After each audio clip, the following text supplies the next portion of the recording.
Hello, everyone. Welcome back to On Purpose, the number one health podcast in the world. Thank you so much for being a member of this community. Thank you for committing to self, work, love, and life every single week. And you know, I have this commitment to all of you. You take time out of your day, whether you're walking your dog, whether you're on the way to the gym or at the gym, whether you're at the work or you're commuting back home, you commit to taking your time for being here. And I commit to you to bringing guests who can truly transform the way you live, work, and think. And today's guest is absolutely incredible. She's someone who's become a recent friend. I'm excited to get to know her more and more every time we're together. And she's someone who's not going to disappoint. She doesn't really need an introduction, but I'm going to give her one anyway because she liked the words that I had on my sheet. But her name is Ashley Graham. She's an incredible supermodel. She's breaking barriers through body activism, and she's a style icon and designer. And she's the host of an incredible show on Ellen Digital Network called Fearless. Ashley, thank you so much for doing this. Hi, Jay. Hey. So happy to be here. I'm so grateful to have you here. Thank you for having me. Yeah. Hi, everybody. I love it. And I'm so glad because we literally met, I think like a month ago. Yes, at the Ellen DeGeneres kind of launch. They have their, what is it called? The upfronts? Upfronts. That's it. Upfronts in New York. Yes. And you're launching season 2 of Fearless. And I was already a fan of Jay Shetty. I was already following you. It was already the thing. And you weren't following me yet. That's okay. That's not But true. we're friends now. No, I'm just kidding. But it was so nice. And then we had a nice, really great lunch. And here we are. We did. And I actually didn't know this, but I told her that day when we met, I was like, Ashley, I've been stalking you for a long time, actually, because I saw you speak at the Forbes 30 Under 30 event in Israel. In Israel. Yeah, exactly. So I'd seen you from then. And then we bumped into each other at UPW in LA. Yep. And then we met here. And actually, this is what really impressed me about Ashley. She was attending the Met for like the 25th time or whatever it is. Third, right? but so she was attending the 25th, Met. third. And everyone that week was telling me how busy they were with the Met and getting ready. Then Ashley's like, do you want to do lunch one day before the Met, like before a fitting? And I was just like, here's such an awesome human who has time to have lunch. And I don't mean know, that. Jay. I really think that people just want to be like, they want to get their relaxation in before the Met because it's such a crazy day and evening. Sure. But I always have time for lunch. Yeah. Always. Well, thank you. And you looked amazing at the Met. Thank you. Loved It was your so much outfit. fun. Dapper Yeah? Dan really did a great job. Yeah, it was incredible. It was amazing. Well, I loved it. Today, I'm excited to dive into your journey, your story. I can't wait for my audience to learn more about you and fall more in love with you as well. Aw. So really excited to do that. And I want to start where it all began for you and being spotted at a mall. I know. It's so weird. I think, so that's really where I was discovered as a model. But if you take it back and you go back to like how I was raised, I'm from Texas, Atlanta, Arkansas, New Hampshire, and Nebraska. My dad was a business consultant, so we moved around a lot. And every time he got a better job is when we were moving. And from there, I mean, my mom, she was raised as a farmer in a farmer family, and my dad was low class, working class kind of family. So when they raised me and my sisters, it was really about like being humble, working hard, and when you start something, you finish it. So when I was in the mall and the scout came up to me and said, "Hey, do you want to be a model?" It was another opportunity that my mom and dad saw as something like, oh, maybe she'll like this thing. Because I didn't love basketball. I didn't love soccer, volleyball, because my mom and dad also played a lot of sports. They just kept putting me into sports. I also was not artistic at all. Like these are just, it's like I wasn't good at anything. And then modeling came about and they were like, let's try it. And next thing you know, it just kind of all stuck with me. And I went through what someone might call like a modeling school, but it was kind of like this expo where they put you in front of many different agencies and you kind of have to prance around and like, I don't know, show your stuff. And an agency liked me and signed me. And it was just like all very surreal. I had no idea what modeling was. I didn't know what Vogue was. I didn't know what pretty meant. I knew like what being being the most popular in high school or middle school was, but I did not know what beautiful was until I got into this industry that dictated what beauty was. And then that's when it was like a whole new world for me. And I moved to New York at 17. I had modeled all through high school and I traveled the world. And even when I got home from Paris, a lot of the time, my mom would still be like, you have to mow the lawn, Ashley. Like, this is how I was raised. It was like very humble. She's like, I don't care how much money you just made. It doesn't matter. You still have to babysit your sister. So I was like, okay, great. Well, thanks, Mom. Everybody in Paris loved me. But it was interesting because it was like two different parallels of what beauty is. At home, my mom raised me to believe in myself and that my exterior had nothing to do with my worth. And she raised my sisters the exact same way. She never looked at herself and degraded herself in front of the mirror, never said she needed to go on a diet. She was very strong and adamant about those things. And that kindness was the most beautiful thing that you could wear. And then I'm in this world that is only based off of your exterior, that is about your worth with your your size to hip measurement, with how beautiful your hair is, what your eye shape is. You know, you're not supposed to have a voice as a model. There's so many, it was just very strange to me. So I knew who I was from my mother and my father growing up, but then I had to conform to an industry that I wanted to fit into.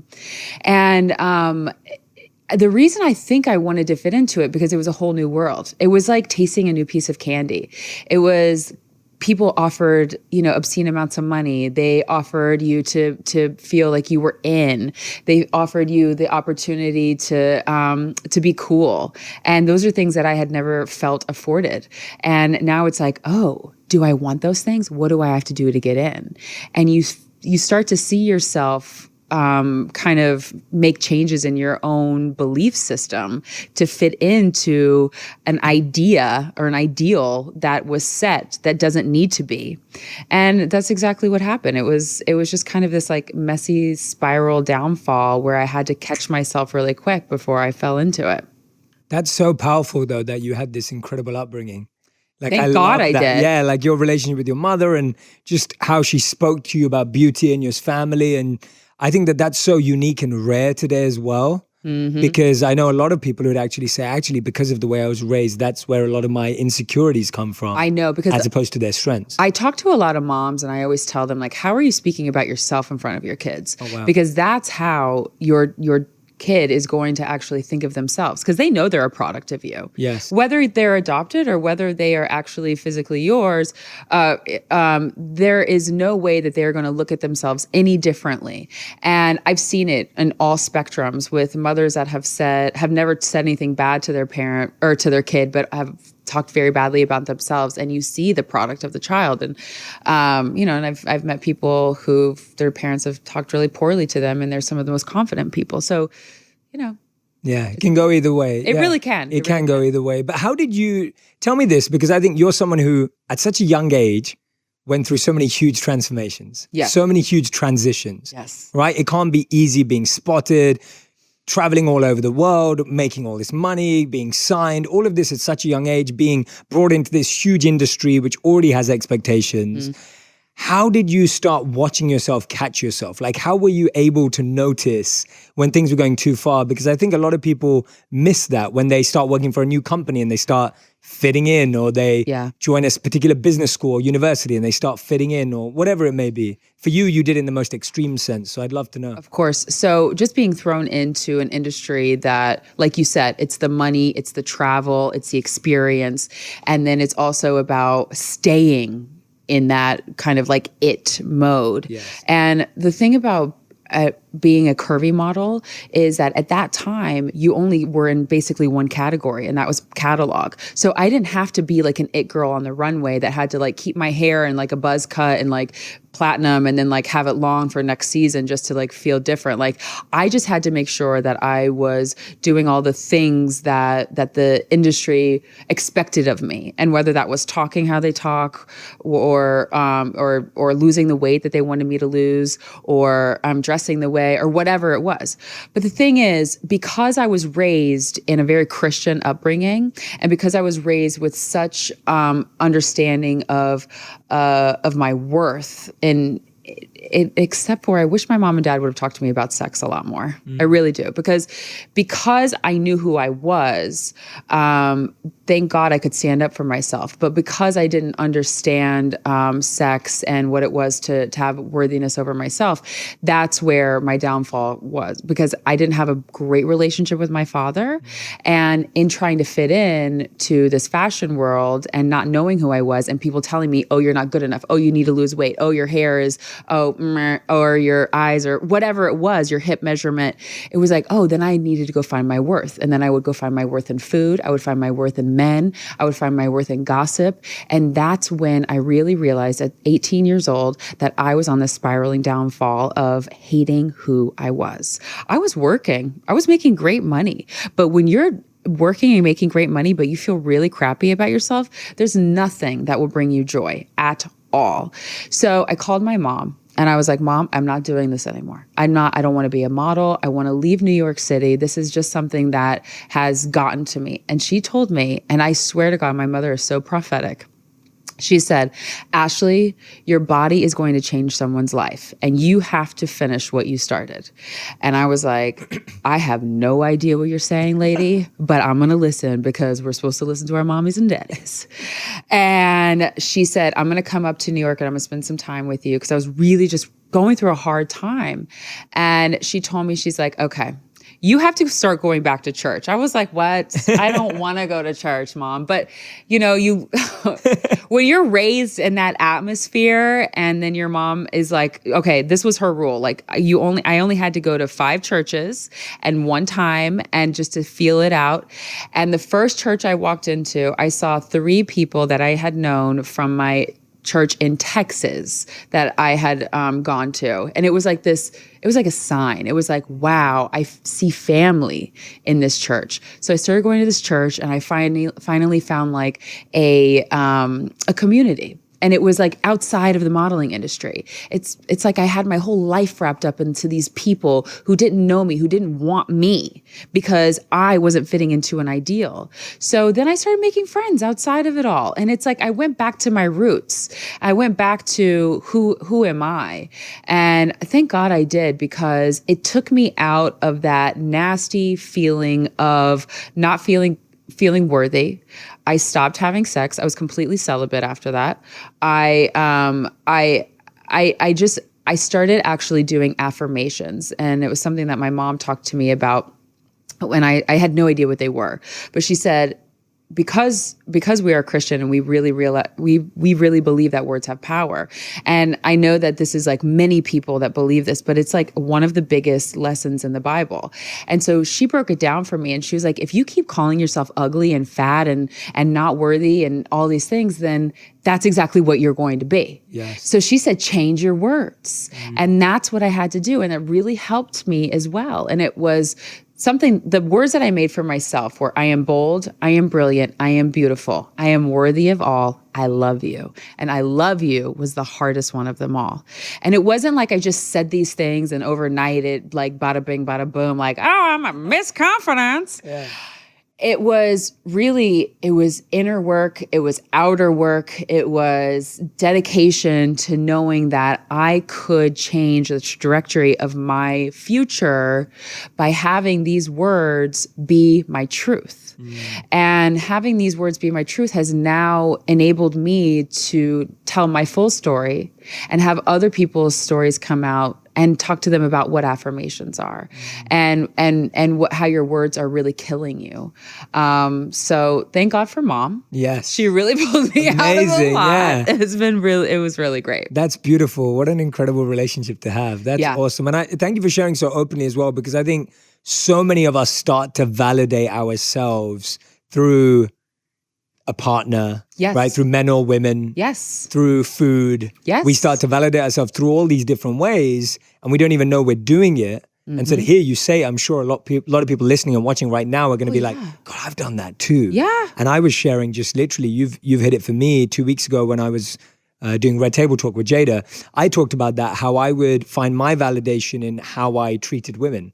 So it wasn't even what I got from them. It was just like, if I could show off how amazing I was during my teens, then that would make me feel more validated if they were impressed by me. I know. And I think we get lost in this web, and we're just weaving this web, and you're just getting more and more lost and trapped, and you don't even know. And you feel so empty. And you feel so empty, even if you're externally successful and ticking all the boxes. Doesn't matter. It doesn't matter.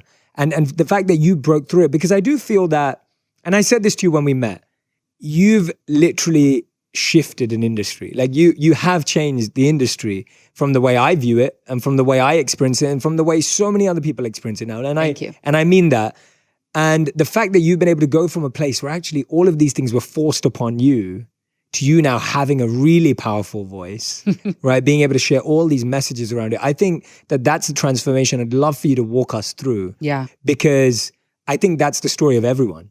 Like your story is the story of everyone, maybe not as extreme, right? But everyone who feels like, yeah, you're not good enough. You're not going to be able to do that. That's not possible. Or it doesn't work like that. Right? And then being able to break that. And I love the affirmation point you made. So let's start with that journey of transformation. I want to hear about how you did the work, because I know you have. Oh my God. And it's like, how do you get to the point of looking in the mirror and saying, I love you, and meaning it? Yeah. Because I agree, I love affirmations too, but you have to feel You have to know, you have to know it in yourself, right? And it's one of those, it's really, it's a lot of inner work. And for me, understanding that quiet time in the morning and meditation and prayer is like it is the thing that will get me through the day. I will wake up, I will feel terrible, I'll feel my mind will be foggy or whatever, but that quiet time in the morning, whatever you choose to do with it, that is your time. And it is so precious to me. So that has been something that has been a staple for me. The affirmations, I mean, I say them in the car before I walked up here. I was like, I am bold, I am brilliant, I am beautiful, I am worthy, and Jay and I are going to have a great conversation. You know, it's like one of those, it's just in me now. So I don't have to recite it constantly, but everybody's affirmations are different. Just to wrap up the affirmations, but everybody's are different. And once you make yours and you say it, write it on your mirror, write it on a paper, like actually physically write it, type it out if you love to type, like whatever those things are for you so that you can embody it. And they can change over time too, which I think is very important. So as you were saying, like that I have your words that I've changed an industry, it's hard to go back and be like, when did it all begin? Yeah, I can imagine. Because for me, I was just this like girl from Nebraska working my butt off, just trying to like, sustain a $4,000 rental in financial district. And I'm like, this is what people pay? Like, this is insane. I'm living in 800 square feet. This is not okay. This is why I moved to Brooklyn. Smart. Right. Yeah. But it was always such a heavy workload. And I always felt like I was swimming upstream. And even as my worth developed, and even as my understanding of who I was, and that my worth wasn't wrapped up in men, my worth wasn't wrapped up in food, it wasn't wrapped up in my career, I still struggled and wanted something more in my career. And I wanted to be able to make change in a different way. And I think that where a lot of it began was I was in a commercial that was banned from television because of my size, because I was in lingerie, and a girl that was a size 16. I was 16 at the time. I'm a size 14 for all of you wondering. Everyone was. Oh my God. But people are always so just, Sure. We're still addicted to numbers. Wrapped up. Gosh. Anyways, that's another conversation. Yeah. Anyways, so I was a size 16 girl in lingerie in this commercial, and I was like going to meet my boyfriend, and it was banned from TV. And that's really where kind of my career took like this trajectory of like, oh, there's this girl, and like maybe we want to get to know her. And that is when I realized, okay, I have a voice. How do I use it? Oh, social media. Okay. So I'm going to use social media to just tell my truth. I don't know what's going to happen, but it wasn't just me that wanted this change. It was so many people in the industry that were like, we aren't just plus size, we're women. Like we want to have clothes that fit us. This isn't just about skinny women being able to be dressed in cool clothes. This is about every woman being able to dress and be in cool clothes. So I really used social media as a stepping stone in order to just have a voice. But I didn't know that that was going to be my biggest stepping stone. Yes. So I remember just like posting photos of myself in swimsuits or lingerie and not retouching the cellulite out. Shocking.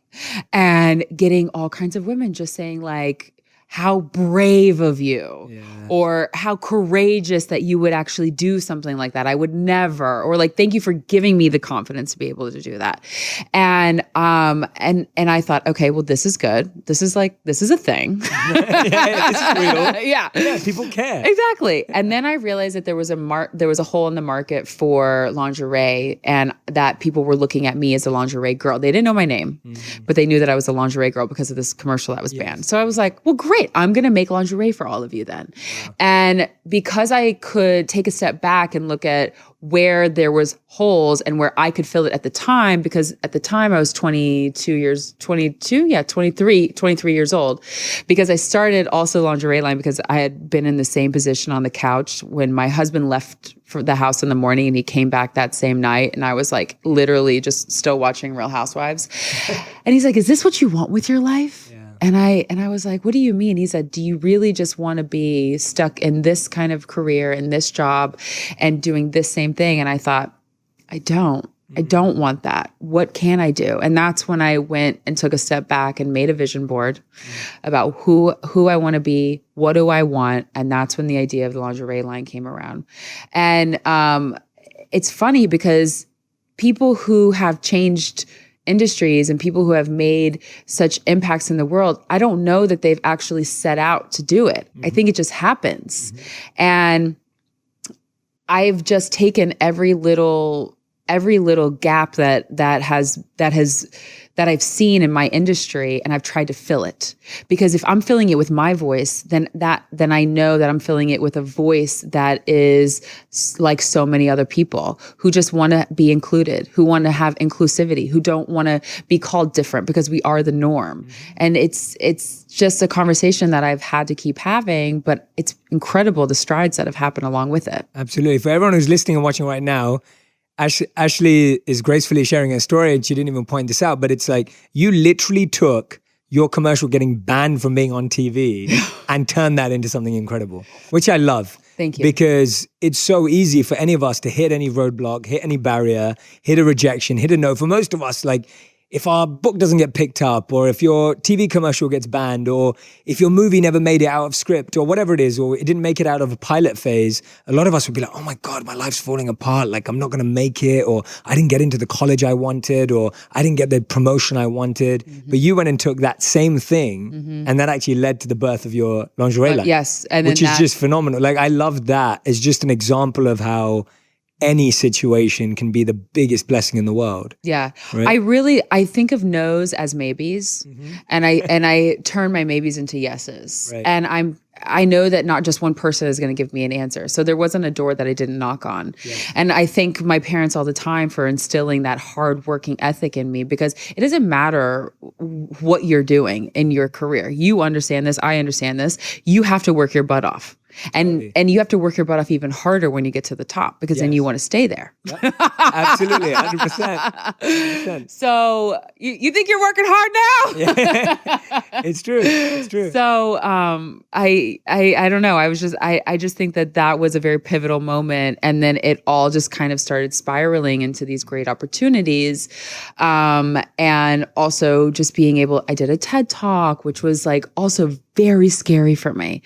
Very scary, but it enabled me to have a voice. And so many models were silenced.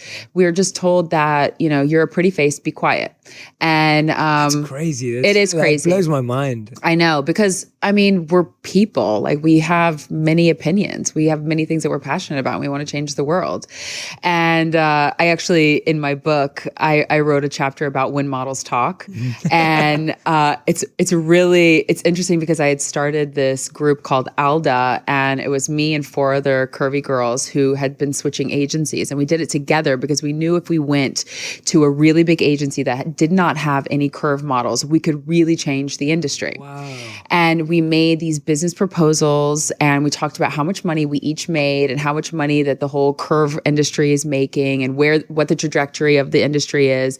And we took it as like this business opportunity to really to tell the industry who we were, not just as the 5 of us, but like who we are as curvy women. Yeah. And they listened, and sure enough, 6 years later, here we are. And oh my God, I didn't know that part. Yeah. I love that. I'm so glad you're sharing You that. can't do it alone. There's nothing you can do that is only going to be you. There's teams that are behind people. There is mountains that you have to climb over to get to these places, and you need people along the way to help you. And I always thank those girls when we stay really close.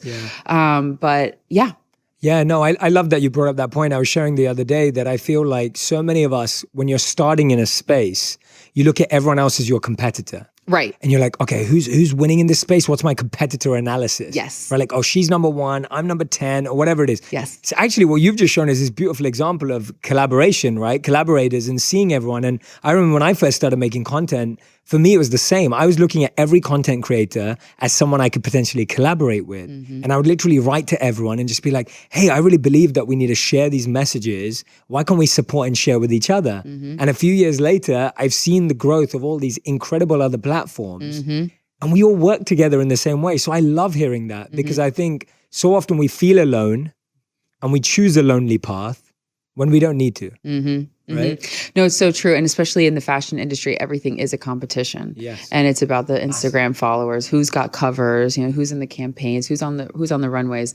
And it was really groundbreaking for people to see us all band together. And even the agencies were shook by it. They were like, oh, you told each other how much you make? Like, how dare you? Exactly. But we had to, because we wanted to make sure that we were making the right decision. Yeah. Oh, go on. No, it's okay. It's okay. But I was going to bring up another great story in that even though I did that, I still had to learn another lesson a couple years later, where actually it was a year prior. My bad. I'm getting my timeline all mixed up. But there was a cover that I was up for, and it was Italian Vogue. And Italian Vogue in the fashion industry is like being on the cover of Forbes in this side of the world. Okay. And it is like, oh, the creme de la creme. And I was on hold to be on this job. And the night before, I get the call and they're like, you didn't get confirmed, but 3 other brunettes did. And I was shook. And I thought, okay, there's day 2. And they told me that maybe I'll get into day 2. The next night they called me. They were like, Ashley, sorry, you didn't get it. And I honestly went and ate a bowl of pasta because like that was like my method of just like coping and healing. And I said to my agent, I said, is this going to ruin my career? These 3 brunettes, like they're going to take over and they're going to take every job that I've ever worked so hard to get. And he said, don't worry about it. Like, you're my moneymaker. You're my star. Nothing will happen to you. Sure enough, when this cover came out, it was like, boom, I stopped working. And these other girls just started getting more and more jobs and more fame, like whatever that was for them. And I was so pissed. I was pissed. I was angry. I was jealous. There were so many emotions that were going on in my mind. And there was nothing that I felt like I couldn't have done to get on that cover, but except for just be pissed at that point. And I had this probably 3-day conversation with myself about what would it have meant to me to be on that cover. And I talked myself through what the success of my feelings would have been, all of the highs, what jobs I would have gotten, all of that stuff. And I said, but it didn't happen. It wasn't yours. And the moment that I could say that to myself and realize that that wasn't mine, and I forgave myself for getting so angry, it was like poof, it was out of my mind, and I could just share it with other people. And it was more of like a funny thing and a life lesson in some senses. And And now I can even talk about it today because it was something that had me so shooken up. But now I didn't need that cover. I didn't need that cover to get to the next stage because God works in mysterious ways where he gives you exactly what you can have or what you can handle in that moment. And I didn't need it. And he wanted to teach me a lesson on just being comfortable in my own space and not having it all. Yes. And I was really, it took me a while to be okay with that. Totally. But now I look back and I think, God, wow, I'm so glad that I was able to handle the situation that I did. Yeah. Thank you for sharing both human aspects. Yeah. Like I'm glad that you told us about that side too. Yeah. And thank you for sharing both stories. Like the first story showing collaboration, community, coming together, but then actually showing on the flip side, of course, we all want to win. We all want to do well. Exactly. And we will go through moments of feeling extremely angry, extremely upset. And I love that you said you had a 3-day conversation with yourself. Yes. Which I think is awesome, by the way. Like, I think everyone should set more meetings with themselves on their calendar, right? Like, our calendars are full of meetings with other people. Imagine you actually had a meeting that said me. Me? I know. Right? Like, oh, I should do that. yeah. We need everyone to have a calendar on that. A calendar moment that says me, a meeting with myself. It's the most important meeting of the day. Yeah. And I just think that it's so awesome that you shared both sides with us because I do think it's human. about balance. Absolutely. And it's human to want to win and to succeed and to be ambitious. How were you able from that point on then to proof it's all disappeared? You're not feeling that envy and that pain anymore, but to pave a new path for yourself and to notice, as you said in your words, God's plan of paving a new path and a new lesson for yourself. How were you then able to open up to that opportunity?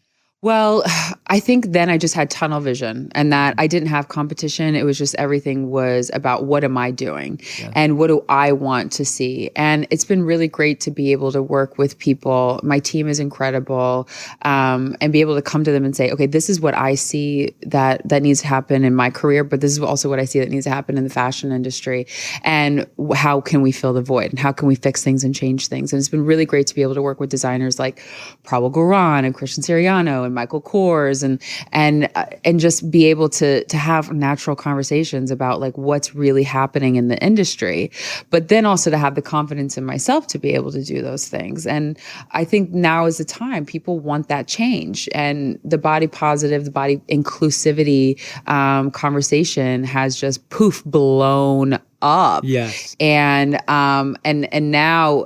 now more than ever, we're seeing women and men, honestly, which has been really cool, of all shapes, sizes, ages, colors. Name the gamut. It's like inclusivity is like really where it's at. Yes. But staying true to who you are is easy when you know who you are. And I think that I'm 31 and through my 20s, I had to really get to know myself.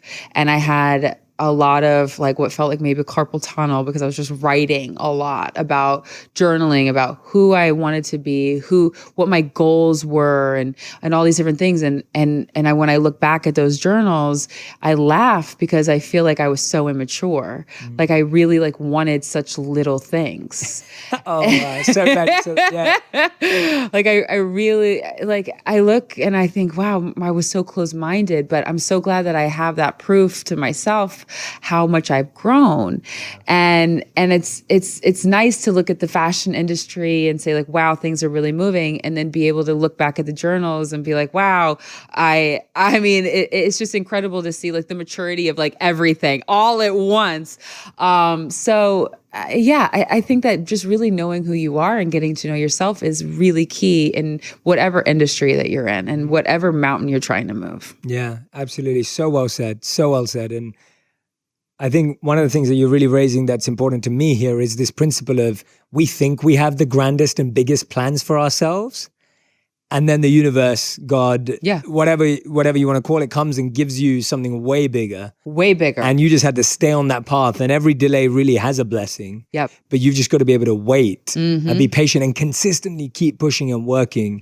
And I think so many people just get off the path before you're actually revealed that, hey, wait a minute, like your ideas were good, but they were much smaller and there's better things in store. You have to believe in yourself. Yeah, you have to believe it. No, I love that. And you're so right. If you don't know who you are, you can't keep hold of that. And you've had your fair share of the negative comments too. Like when you posted your when you started to post more transparent, authentic images of yourself. And I love how you have this thing called teachable moments for your haters. And I want you to tell our audience about it, because I think so many of us, like, you don't have to be a supermodel or an influencer or a creator to be worried about trolls and negative comments. Everyone gets them. Yeah. Whether you get 1 or you get 1,000 or you get 100,000, we all get them. So tell us about this teachable moments. I love it. So for me, I think the natural human reaction would be like just to have anger back, and what good would that do? It's not going to do anything for me or for the person receiving it. So I always like to think of it as like you said, like you quoted me already, a teachable moment, because not everybody understands where you're coming from. Not everybody understands why you're posting a photo that you are or whatever. So if somebody wants to write something very ignorant like "stop making fat look cool, you're going to kill somebody," then I can write a message back saying that, well, first of all, fat is necessary for a body, like in order to live. And thirdly, I'm not making fat also can be cool. And if you want to call me fat, great. I'm not offended by that word. And just having this like conversation and like break down what that person actually said, because a lot of times that person behind the keyboard is already so broken. We know this. Yeah. But I also like to have these teachable moments like that for the younger generation that's watching, because I want them to know you can stand up for yourself and you can do it in a polite way. Yes. You don't have to say, something negative and ugly back. You can say, "Oh, thank you so much for, identifying the fact that my cellulite is out today. Thank you so much." And it's just like, who cares? Yeah. But that's also, in this generation of Instagram, I'm so glad I wasn't raised in so young in that world, because there's so much wrapped up in a double tap. There's so much wrapped up in a comment. There's so much wrapped up in the followers. And I don't care how many likes I get. Like, that to me doesn't ever bother me. I just always want to make sure that I'm replying to some of my DMs and my comments to make people know that, like, hey, I see you. Yes. Like, that's all that matters. And if they see that I've, quote, clapped back in a teachable way, then so be it, because I think that that's how we should be clapping back. Yeah, absolutely. And I think you do that in an awesome way. Tell me how. Wait, what are negative comments that you get? Negative comments? Yeah, because you're not showing your cellulite. Okay, no. I'll tell you one of the first ones I got, which I'll never forget because it was genius. I thought it was hilarious. So it said, like, I bet he has a wind-blowing machine for his hair to fly like that in the videos. Oh my God. So like someone literally accused me of and I was like, wow, that's such a good idea. But I was just outside. That was like one of the first videos I made.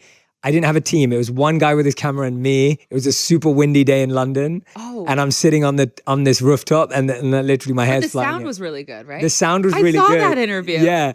And it's just like, so that was one of them that I got. I think, so that's something common I get is something based on, again, it's always physical. A lot of it's physical. Exactly. And I'm like, okay, I can laugh at that. That's funny. That's cool.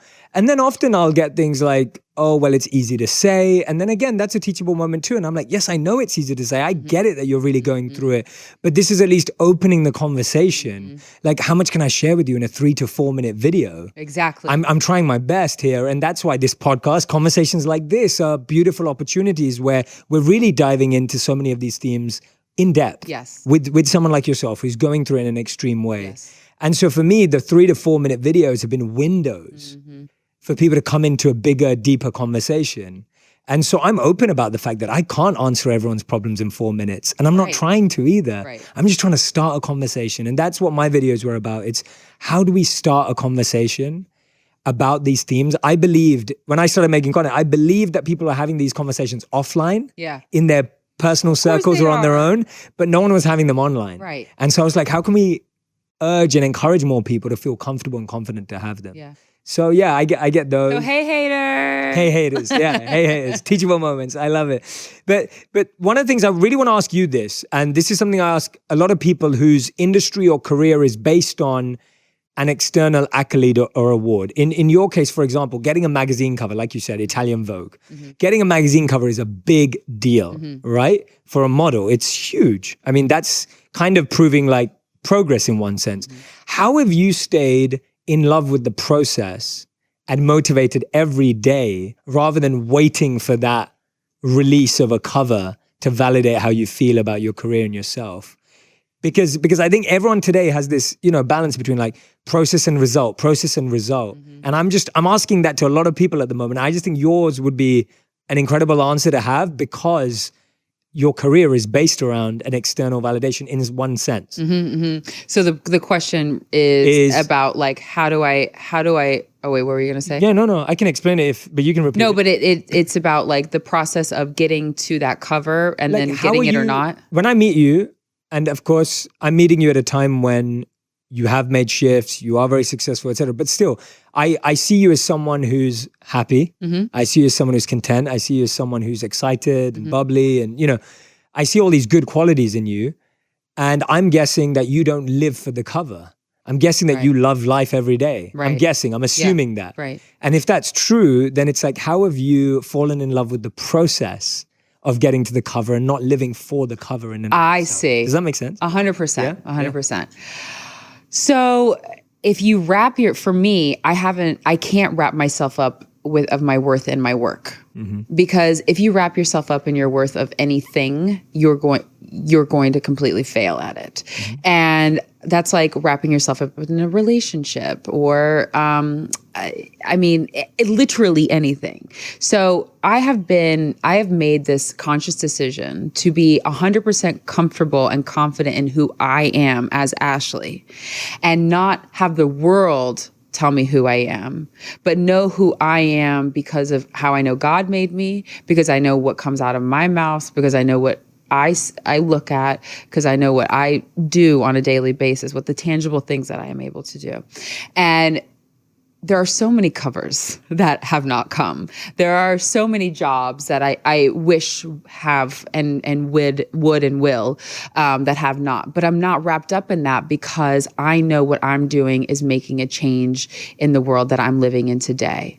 And I think that if I were to be so wrapped up in the actual process, then I would be living in high anxiety every day. And I choose not to live in anxiety. Yeah, I love that answer. That's awesome because that's something no one can ever take away from you. Ever. That's something Nobody that can can. never be taken away. Yeah, exactly. Absolutely. Thank you for sharing that. I've been thinking about that a lot, especially with so many people's lives today that revolve around a cover or a movie or an event or a promotion. It's always about this result. But it's hard to get to that place. It is. Especially in an industry that is so wrapped up in what you do have and what people see on social media. And it's hard to teach the next generation that as well, because everything is about like the look and the glam and and like the behind the scenes and like and also just like showing literally everything and not having anything sacred. And, none of that bothers me. None of that affects me because I know who I am and I know what my mission is. And I think it's important. Absolutely. I love how that message keeps coming back through everything you say, which just shows how crystal clear it is. It's awesome. You mentioned there, and we spoke about this at lunch, about your relationship. Yes. You're married for 9 years? 9 years in August. 9 years, which is amazing. Congratulations. Thank you. That's awesome. I love that. I've been married every year is a journey. Absolutely. You have 3? I've been married for 3 together with my wife for 6. Okay, got it. Yeah, we've been married for 3. Did it feel different after you got married? It did. It felt better. Mm-hmm. I actually loved getting married. It was amazing. Aww. Like I think it was one of the best decisions I ever made. And I was always like, I always say this to everyone. I'm like, I upgraded totally. Like my wife's awesome.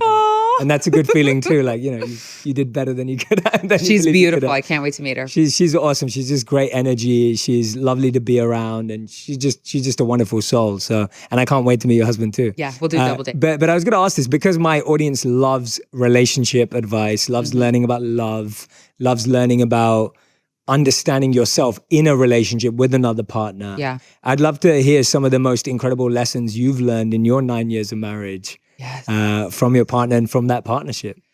Well, something that I've realized with Justin is that consistency is key. And the more consistent you are with your partner, the more trust you're going to build with them. And I think that also putting them first, because when you're in a relationship, it's not about you anymore. It's about that other person. And that's something that, I got married at 22 and I had to learn that lesson because at 22, you're kind of selfish. Yep. And Justin is so patient. Oh my, I never knew patience until I met Justin. Wow. Like it is he is the definition of patience. That's awesome. So I really had to understand what it was to put Justin before myself, and I think that the more I put him in front of me, the more love, and vice versa, the more that he puts me in front of him, our love has really grown, and then we've just been consistent with that. Wow, consistency. It's Yeah, a which is big so thing. underrated. It's so but the reason I even like started to fall in love with Justin is because he was consistent. He was the only guy that I had ever dated that was actually consistent with putting what he said into action, and his actions in his words, and how he was consistently calling me and dating me and relating to me. Like, he is such a consistent man that's really truly what I fell in love with. What a beautiful quality to look out for. And that's for anyone who's listening or watching right now, you'll never find that in a clickbait article. Just so you know that, like, consistency, it's such a great value to look for. And we all know that you'll only be happy in life if what you think, say, and do are aligned. Yep. And you'll only feel peace. And similarly with your partner, if you're with someone who thinks, says, and does, and that's aligned for them too. That's brilliant. That's such a great, unique. I've never heard that. I've never heard anyone say that. Yeah, that's awesome. No, I just think that we struggle today to think about what we want in someone. Again, like what you said, if you don't know who you are, similarly, what we want is based on the movies we watch. What we want is based on the music videos. What we want is based on what our parents had or didn't have. Right. So many of our Filling that beliefs around relationships Totally. are filling that void. I wrote down a list of things that I wanted in a man. And I was like, and it was like my top 10. I wrote it down. I folded it up, put it in a box, and then like poof, a year later I got it. No way. It's so weird. Write it down. It's a real thing. Okay. But I didn't write down consistency. He just came with that. Oh, okay. Oh, wow. That was just a bonus. And then did you take this to all your dates? And were you like under the table? Like, Can you imagine? like, no, thank God. My mom, when she was dating, she definitely had this guy share his list with her. And he had a list. He had a list. The woman he was looking He had a list, and he crossed out long hair and put loyal instead. Oh. That's awesome. I love how they're in the same category. Oh, it's like long hair and loyal. That is brilliant. I picked out 2 of the most asked questions about relationships this year on the internet from Google. So I want to ask them to you. All right. So they are, the first one is, what does a healthy relationship look like? That's one of the most Googled things about relationships. That's so funny. Was healthy really? Just your opinion. I think it's a good question, because I think a lot of people want to be in healthy relationships, and for me, I think that when you and your partner are making each other better, you know that song, "You Make Me Better." Yeah. Like, that's real, because if you're making Fabulous, Neo. There we go. Hey, Let's put early background. 2000s. Yeah. We're the same age, so yeah.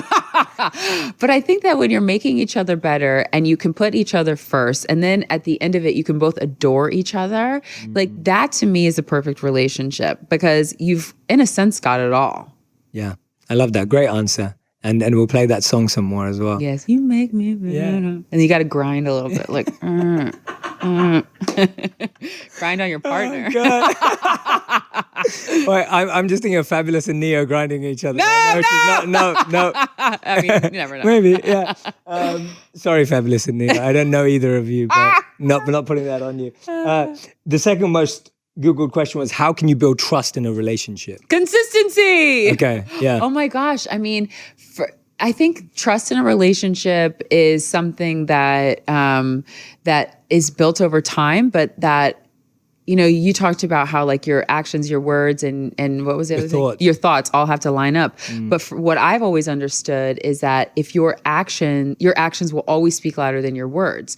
And you can say that you want to do something and not actually do it. So if you're doing what you're saying and you're saying consistent with that, then you're definitely going to build trust. 100%. Like, that's it. Like, my husband and I trust each other so incredibly that it's like, sometimes we don't see each other for a couple weeks, and it's, we do a quick check-in text message every day, because that's a rule of ours. But that's it. Like, because we just trust each other. Yes, absolutely. Yeah, love is a verb, not a noun. Yes, right. That's You very have true. to show it, and that's why I think so many people get lost, because you can have an abusive relationship where someone says, "I love you," because we think love is a noun. Been there, done that. You hear love, but you don't feel it, and then you can be in a relationship that's, ownership. Like, it's not a partnership, it's ownership. Like, someone feels like they own you, but they say, "I love you." And again, but when you realize that love is a verb, you can then very quickly judge whether someone actually loves you or not.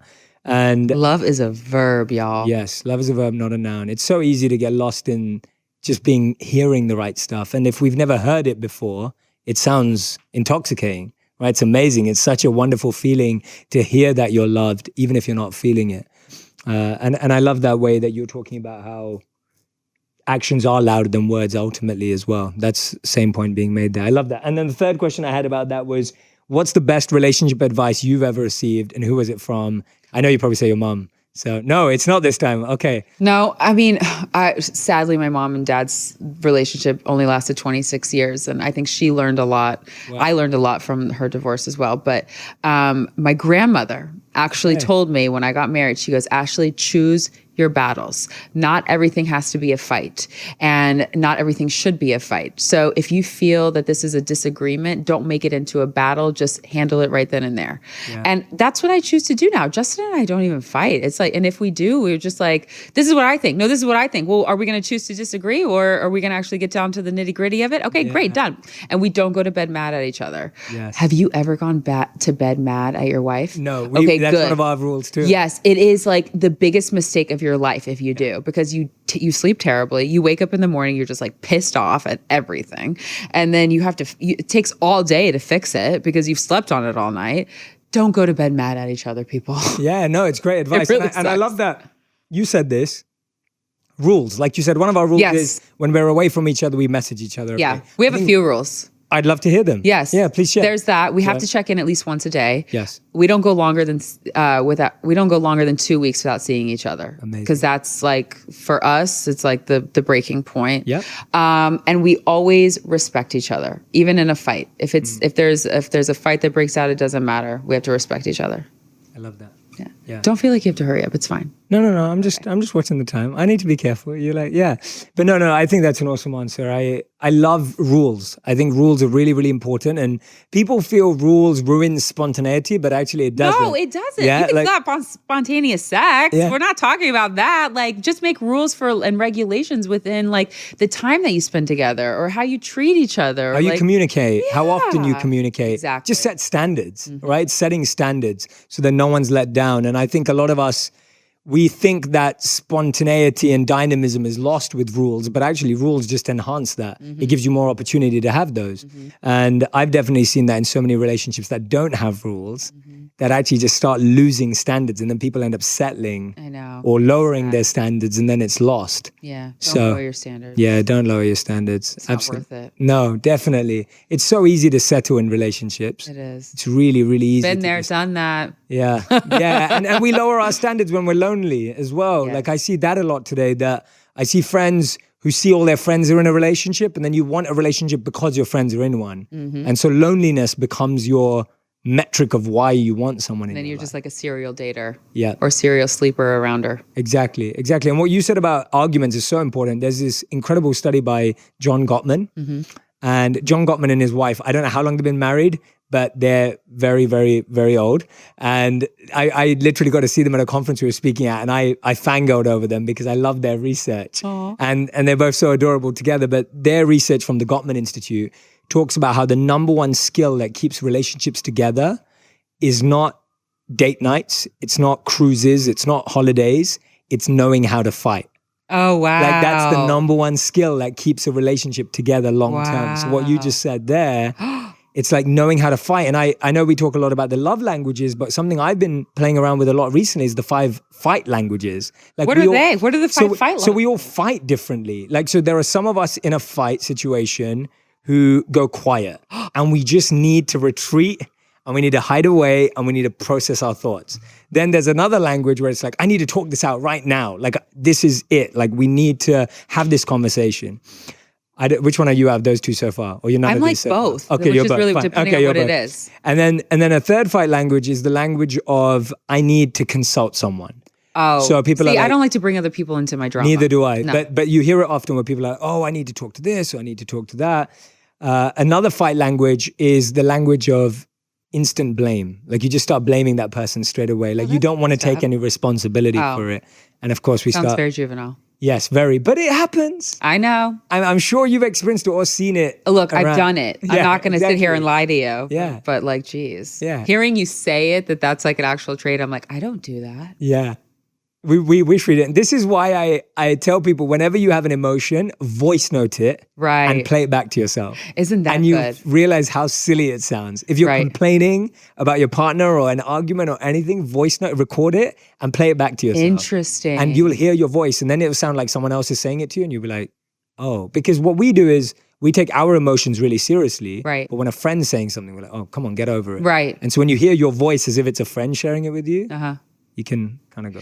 The other thing that I just, Brene Brown was talking about is like, what's the story you're telling in your head?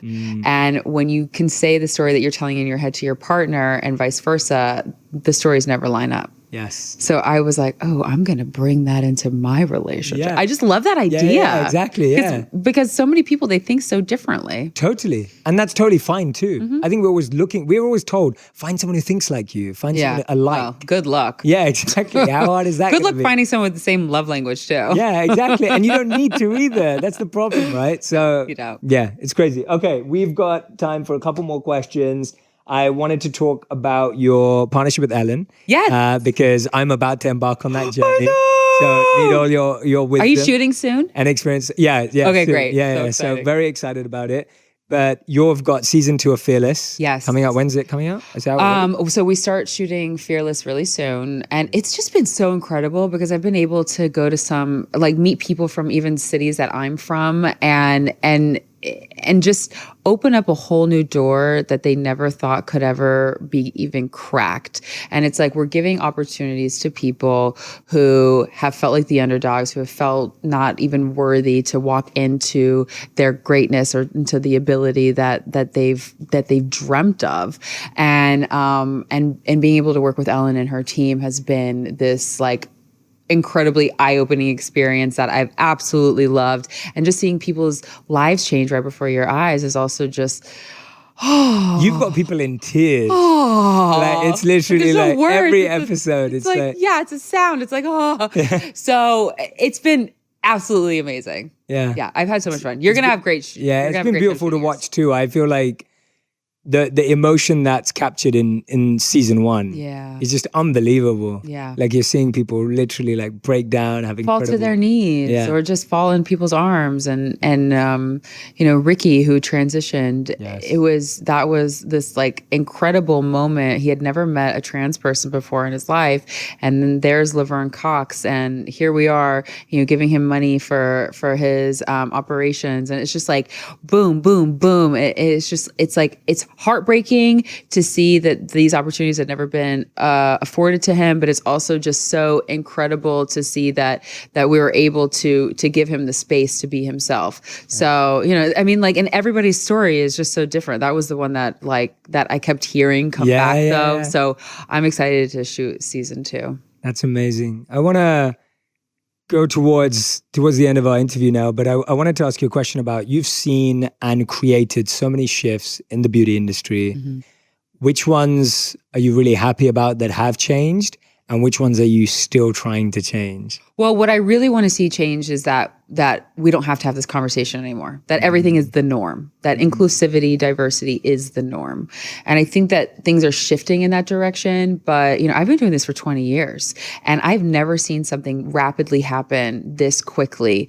And it feels like this wild success within the fashion industry, which I'm so excited for everybody that's been a part of the process. So I think that we need to see more curves on the runway. I think that designers, once they start understanding that not every model or person or a customer is not going to fit into this ideal size or ideal beauty or whatever, then more designers are going to be like, oh, okay, well, I don't have to just keep putting the same type of person on the runway. Yeah. I don't have to just keep putting the same type of person in a campaign. So I think that that's what I'm most excited to see is like, hopefully in the next 5 years, we see even more of a change. And, you've seen the industry change. There's a model, her name is Paloma Essler, and she's been doing incredible editorials that women that look like us, that have our bodies, have never been afforded before. And there's so many designers like the ones that I had said before, Christian, Prabal, Michael, that are just giving so many opportunities for curvy women to be able to dress themselves in cool, comfortable clothes. And so yes, there's a long way to go, but we have come so far, which is also so great. Yeah. And I love that you've been such a huge part of that. Thank you. And to be able to sit here and have this conversation with you, I think we should celebrate that, because it's going to take, I hope that this interview is going to inspire more people in whatever space you're in, whatever industry you're in, big or small. Like, it doesn't matter about the scale, but it's about starting to have a voice, starting to make that shift, starting to stand up for what you believe in. Stand up. What's important. Use your voice. Yeah. And that's in any industry. Absolutely. Awesome. So we end every interview with a final 5, which is a rapid fire, quick fire round. We do it in Pretty Big Deal too. You do. Answers are only 1 word or 1 sentence maximum. Oh God. Okay. Yeah. So are you ready? Yes. Do you want to do you want to talk about anything else that we haven't talked about? Exciting You want to things? talk about Pretty Big Deal? Yeah, let's talk about Pretty Big Deal, because I know we're going to do it when you relaunch, but let's talk about Pretty it. Big Deal. Yeah, exactly. So Wait, that's the trade, right? yeah. No, yeah, that's why we're doing this, right? Like, we're only doing this because she's having me on. No, I'm excited. But, so season 2, Pretty Big Deal. When we had our lunch and you were explaining your process of how you shoot your podcast, I was like, Eureka, I've got new ideas. So I'm excited for season 2, Pretty Big Deal, to come out. And, I wanted to start the podcast because, first of all, models aren't given the opportunity to have a voice. And that's such news to me, is having never been in the modeling industry. It's so interesting from a complete outsider. Yeah. Like, to hear that and be like, what? How can we ever not give someone a voice? But I get it. Yeah. I get it. We're just supposed to be clothes hangers and just be there and be pretty. God. Wow. So, and I've always wanted my own TV show, and I've always, felt like, I'm a personality. Like, what can I do? But, it's not like people are just handing out TV shows. So I was like, you know what I'm going to do? I'm just going to go make my own podcast, because this is the generation, like our generation isn't going home and watching TV anymore. We're we're on the go, and we're very busy. So we're listening to podcasts, we're watching YouTube, and it's something that I was like, that's my audience. I'm going to go with them, and I'm going to talk to them about issues that I've felt very passionate about, talk to them with people that have changed my life, who have been inspirational in my career and in my just my growing up. And I've felt really great about being able to just share all those different stories with my audience. Yeah, that's awesome. Who were some of your favorites from season 1? I know it's hard to say, but no. Yeah. I loved every interview. Duh. But I love talking to Noor Tagore, who is one of my friends that is Muslim, and she wears a hijab. And we really got to talk about Christianity and being a Muslim, and like not parallels, but like how we came from completely different opposite sides of the spectrum, but like that we can have these natural conversations and talk about things that matter to us, and be able to share so open and honestly. And I think it resonated with a lot of people, that conversation. I love talking to Lily Sang and Lindsey Vonn and Amy Schumer. I mean, like, just to name a few. Yeah. Amazing. And they're such awesome, and they're all, that's the beautiful thing that I love, that everyone you've interviewed are doing such awesome, purposeful work. Yes. Like, everyone on the podcast at Pretty Big Deal is doing something meaningful in their industry and trying to create shifts and ripples, which is incredible. And that to me is most important. And I always love to celebrate other women. Yeah. And I love the name too. Thank you. Justin came up with the name. Ah. Yeah, he said, well, you've always been called pretty for a big girl, and you're my pretty big deal. So why don't you just say pretty big deal? I love it. It's such a great name. There you go. On top of being consistent and everything else. I know. He's coming up with names. Sounds like the dream man. Yeah, he really does. He really does. I can't wait to meet him. But no, awesome. Thank you so much. Thank you for being here. We're going to go to the final 5. Okay. Here we go. Question 1. What is something people would be surprised to find out that you do every day? Every day? Oh gosh. I don't know. Every day? Or anything. Okay. Yeah. Something that I love to do is aerial yoga. Like you hang with the rope. Yeah, with the I didn't ribbons. know that. Oh. Yeah, I love it. Oh, wow. Okay. Love it. When did you start doing that? Oh, probably a couple of years ago. Oh, cool. Yeah, I've never tried it. It like releases your back. It opens your sciatic. It's like, wow. it's really strengthening for your upper body. It looks really hard to do. It's so hard, but it's so much fun. Yeah. For a second, I was like, are you going to say, no, it's so easy? And I was No, like, it's not easy. It looks really hard. Please. That's why I've avoided it. Climbing up the ropes. Awesome. Second question. What's the first thing you do when you wake up? Definitely press the snooze button. I like Interesting. No shame in my game. I don't care. Like, but I love to wake up early because I'm all about having those moments to myself. So yeah, I'll press snooze. Fine. Maybe twice, but that's okay because that's something that I just know about. 4 a.m. right? Like yeah. 4 a.m. Question number 3. If I stole your phone, whose phone number would I want to steal the most? Oh, well, do you have Ellen DeGeneres' number? I do. Oh, you do? I love it. I do. God. Oh, God. I don't know. Who knows? I think my contacts are pretty boring. Probably Justin. Yeah. You know what? We'll do a double. Yeah, I like Justin. Okay, number 4. What do you consider your greatest accomplishment? Oh, man. I always am so humbled when people come up to me and say, like, you gave me the opportunity to tell my story, to speak my truth, to get into a swimming suit for the first time. It was just like those stories that they say because I told my story. I'm like, are you serious? Like, it still shocks me to my core that's something that has changed someone else's life. And to me, greatest accomplishment. It doesn't matter what covers, doesn't matter what anything else, no awards, nothing. Like, it is those people. I love it. And 5th and final question, what's your favorite prayer, meditation, mantra that you repeat every day to yourself? So I don't do mantras like I have my affirmations, but for me, what I do is I have music, worship music. Oh, wonderful. And I sing a lot of like old gospel songs, or I love Fred Hammond. And,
and I'll sing out loud to myself, with myself, and I'll praise God all morning. And it makes me just so happy. Yeah. So that's something that I like to do. That's awesome. Thank you, Ashley. Thanks, How Jay. amazing was that? Everyone who's been listening or watching, I feel that Ashley shared so many incredible insights today. Make sure that you screenshot them, type them in, share them on Instagram, Twitter, Facebook, YouTube. Tag both of us because we'd love to see what you've learned and gained and grown from.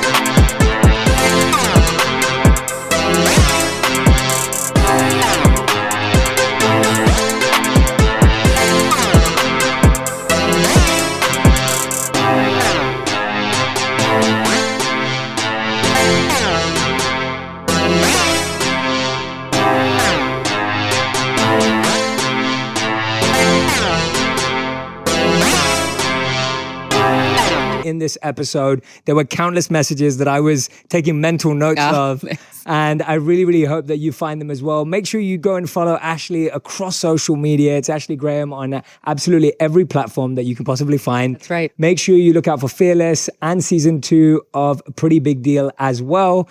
And Ashley, again, thank you so much for doing this. I'm so happy and grateful and excited for my audience to